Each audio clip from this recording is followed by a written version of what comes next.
You've just entered the Disaster Tough podcast, the place for emergency managers, first responders, and humanitarians who want to get the job done. Stories, lessons, and tips are provided by field experts. This show is owned and operated by professional emergency managers at Doberman Emergency Management. We apply disaster tough logic by protecting life, property, and business continuity through planning, mitigation, and training.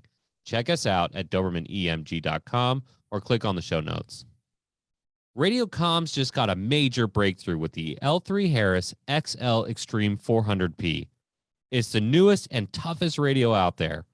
Built by their space and tactical teams, the XL Extreme series can take a beating.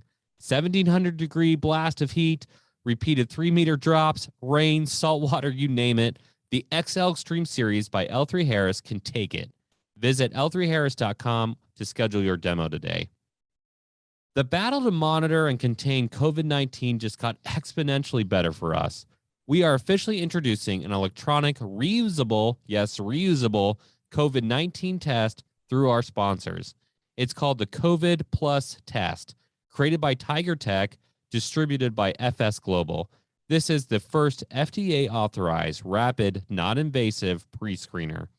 It's extremely easy to use. Forget those one-time use swabs. This is a disaster-tough technology. For more information on the COVID Plus test, check out our show notes.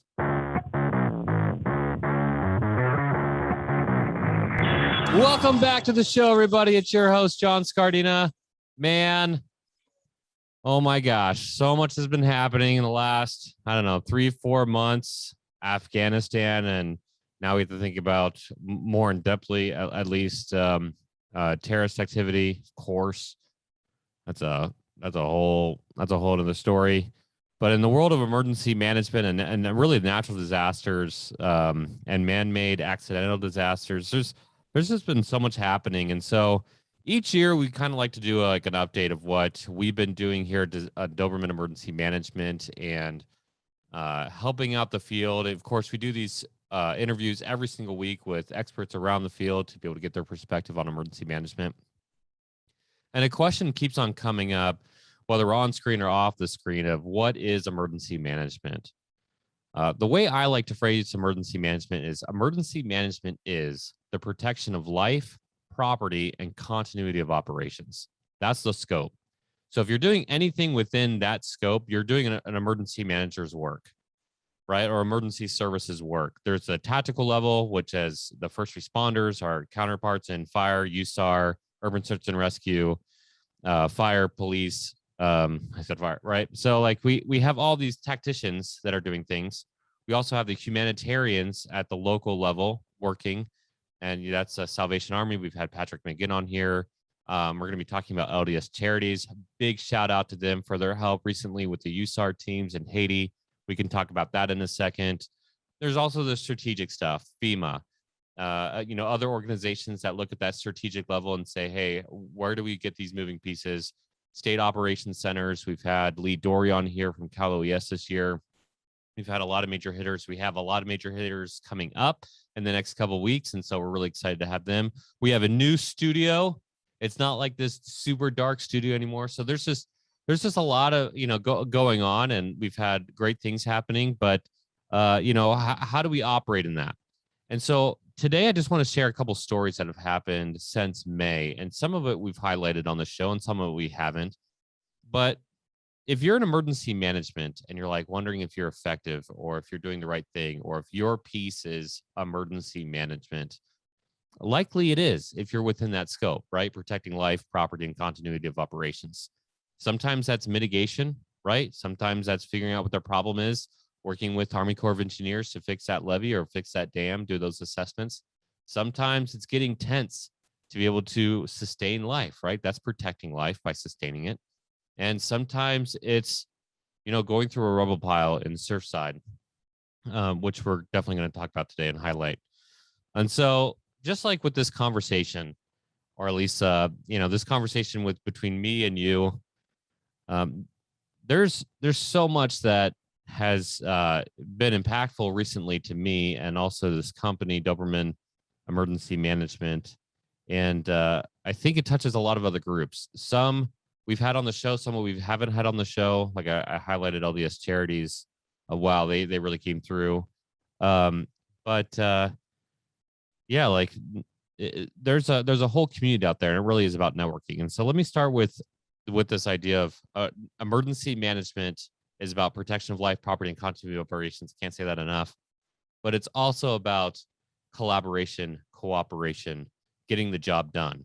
Emergency managers get the job done, right? If you're really good at anything within that scope that we just talked about 4 or 5 times already in 5 minutes, and you're able to get the job done, you're doing a good job, right? So let's talk about May. Actually, let's back up. Let's talk last October. I reached out to a company that I'm really impressed with their 360 camera. In fact, I wanted them to be a sponsor. So I keep on asking them. They keep on liking our stuff. We know you're listening, but we like their camera a lot. And really what it is, it's like this hardened camera that can go into rubble piles and look around 360 and give really good feedback for first responders. And, obviously they pass because they're not a sponsor. You should be a sponsor. But, I said, hey, we would love to be able to connect with USAR counterparts in the field. And so because you guys work with USAR so much, can you turn us to somebody, right? Now we're networking. We're using that emergency management tool of collaboration with other people, keeping that line of communication out. So they connected me with Joe Hernandez, who has been on the show, I think 3 or 4 times now. And I've been blown away by his capability, his competency, everything he's able to do in the field and what he has done. If you've listened to the shows, I mean, he was at Oklahoma City bombing. He was at the Twin Towers. In fact, he was lead medical there, the expert for urban search and rescue. He went to Haiti in 2010, found a girl 8 days after in a rubble pile and pulled her out.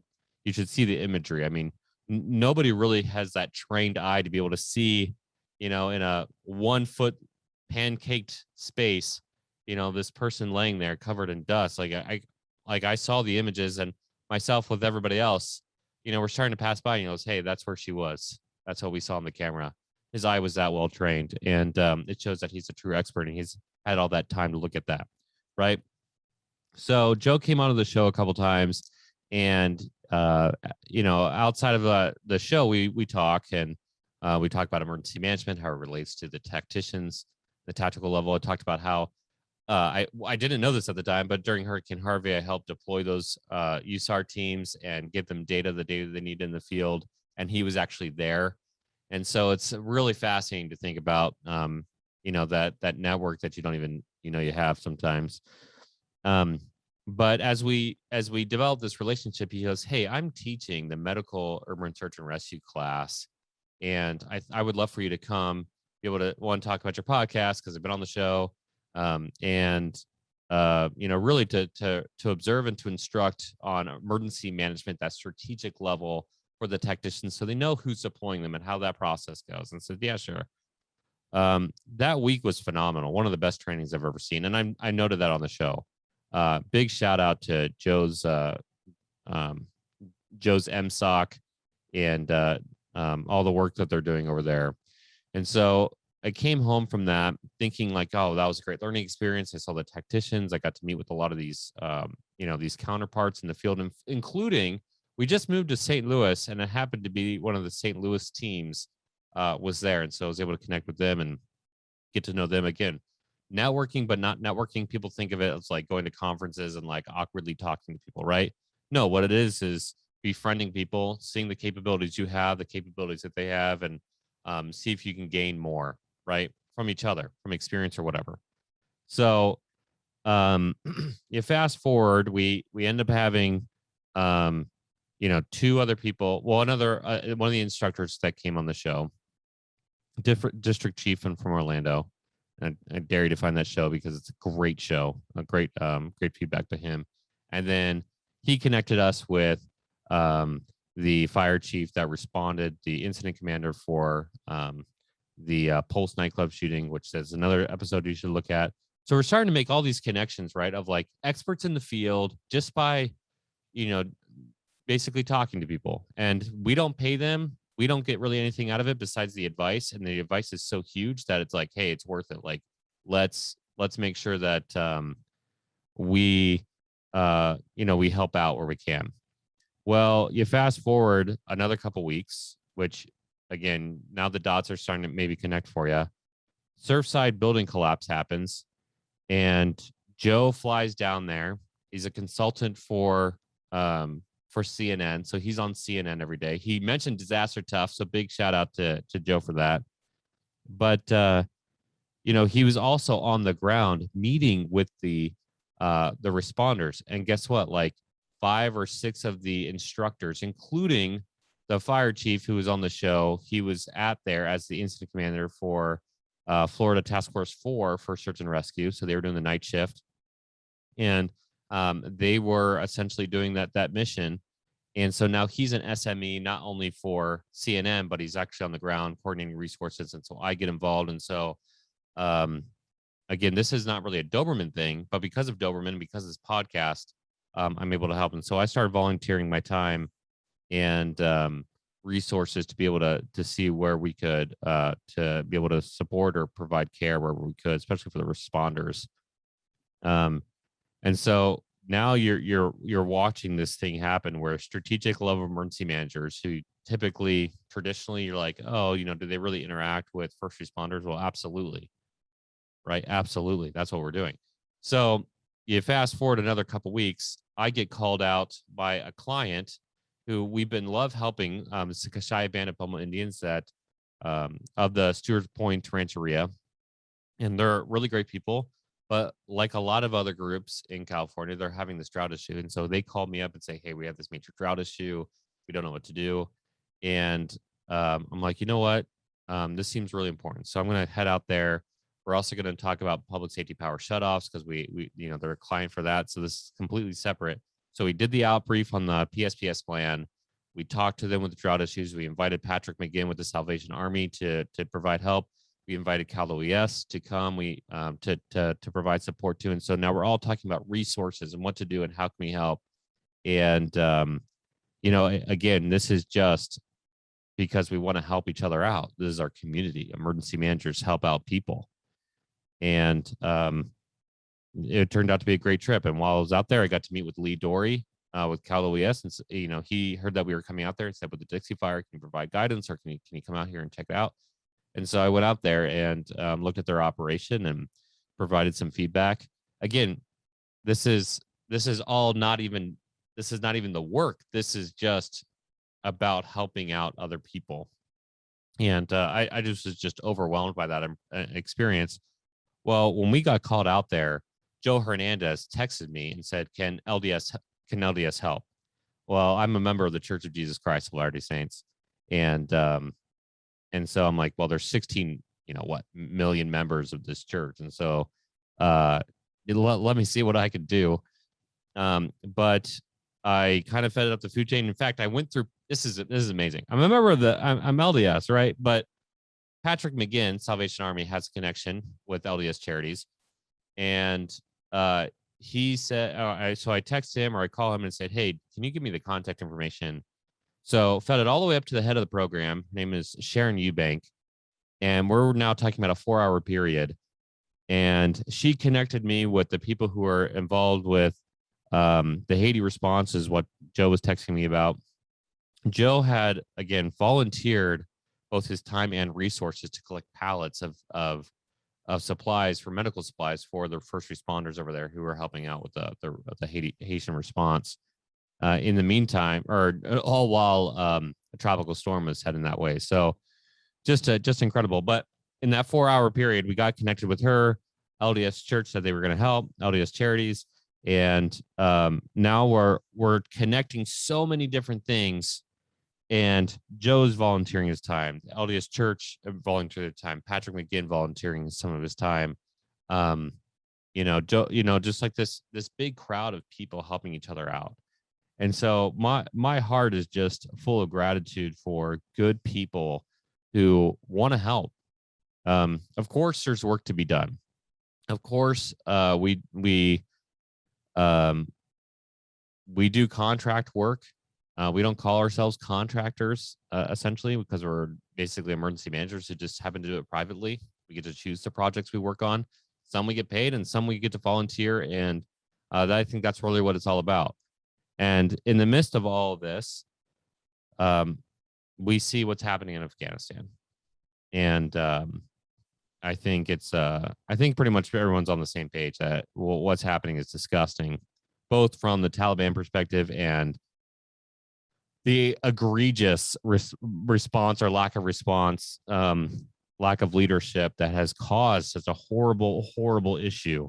We just had a terrorist attack at Kabul airport. I think 16 service members died and 95 Afghans died. And why? For what? Right. And so it's enraging. And you look at the news and you look at this and you look at the lack of leadership and you look at the incompetency and you look at all these things and your frustration builds so much. But there are good people out there who are doing good things behind the scenes. I just mentioned several good people who volunteer their time and resources to be able to help out in the things that I cared about. And hopefully I was able to help them out as well. And, the work continues. That's what getting the job done is all about. That's what networking is. So there's a big update there, right? Emergency management essentially is all about networking and coordinating and collaborating and helping each other, putting people first, right? Putting people first, especially people in this field, because they're good people. And assuming they're good people, I've been incredibly grateful that, as an emergency manager who's doing it privately now, who didn't want to travel 50 weeks a year anymore, who said, hey, I want to do this privately, that I've had friends and new friends in the field who don't treat me like, some, consultant. Like that just makes me feel gross inside to think about that. Right. Because that's not what I'm about, clearly. And I'm grateful for that. So it's kind of a gratitude episode. But let's move on to the next topic. Other big things have been happening with Doberman. So in the midst of all of that, our headquarters moved to St. Louis, hence the new studio. I love this industrial look that we added here. Kept the original sign, which is awesome. Love that sign. But I get to showcase some other stuff, things I really care about. Obviously, geez, where am I at? Not doing the mirror screen. The family. Obviously, you guys, I've talked a lot about my family, how much I care about them, but showcasing some of the most recent challenge coins that have been given, and I'm really grateful for that, including one from Joe. Joe's the man, seriously. Patrick McGinn, you owe me a challenge coin. I've given you like 2 now. So, and then I've brought up social vulnerability like so many times on this show. You guys gotta read that book. Gosh, I could talk about stories about all those coins, that award, that FEMA award. But yeah, it's just like a cool setup. And our company's expanding. We're doing great things. We brought on Todd DeVoe with EM Weekly. We brought in Franzi Economy, EM Student. Both of those podcasts. We brought on Ashley Loria Golden, who was on here a year ago, if you remember. She was the deputy director of Forsyth County, Georgia. She is phenomenal. She has this great background in both mitigation and as a paramedic, and so especially as a trainer. And so she was able to bring all these different skill sets to our organization. She just joined, and we're starting to build out this team even greater than what it was, because we had this core group that essentially most of it was planning and teaching state agencies how to use drones and that kind of stuff. And now we're adding hazard mitigation. We've launched the Readiness Lab, which with Todd DeVoe and his podcast. Joe Hernandez is launching his podcast, which is really exciting for us. It's called Solid Responder.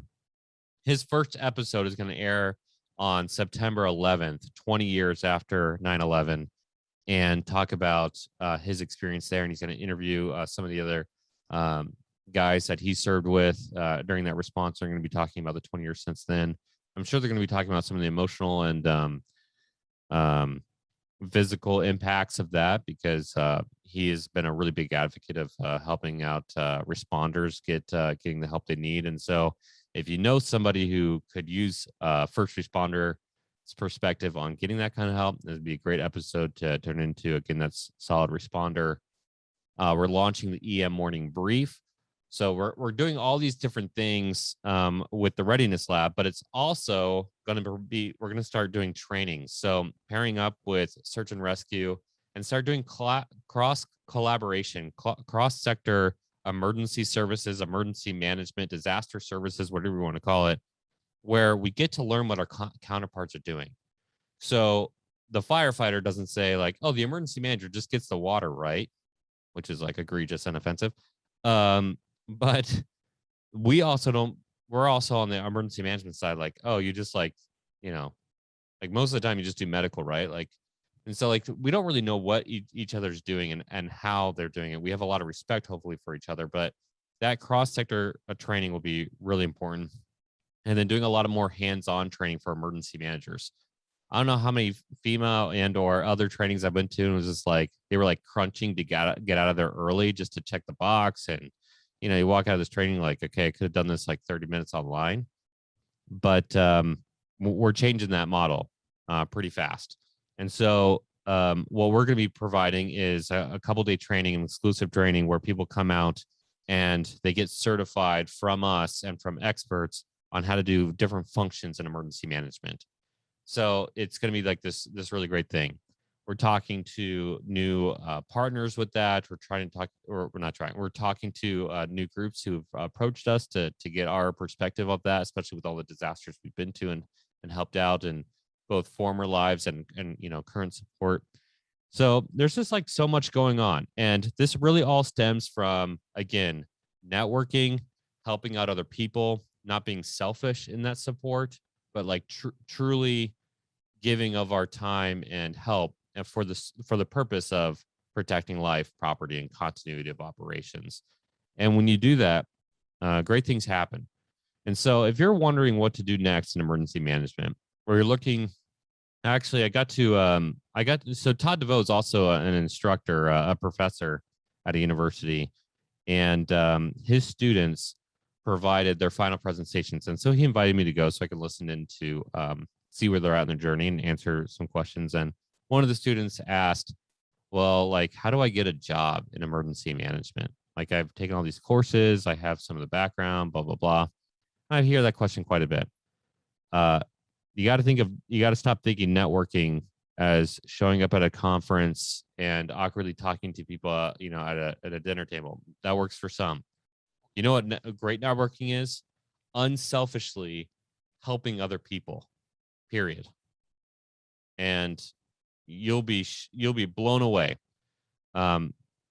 If they don't ever get back to you, then who cares? Because you did something great unselfishly. You're able to help other people, and you can lay your head down at night and you can know you did a good job. You got the job done.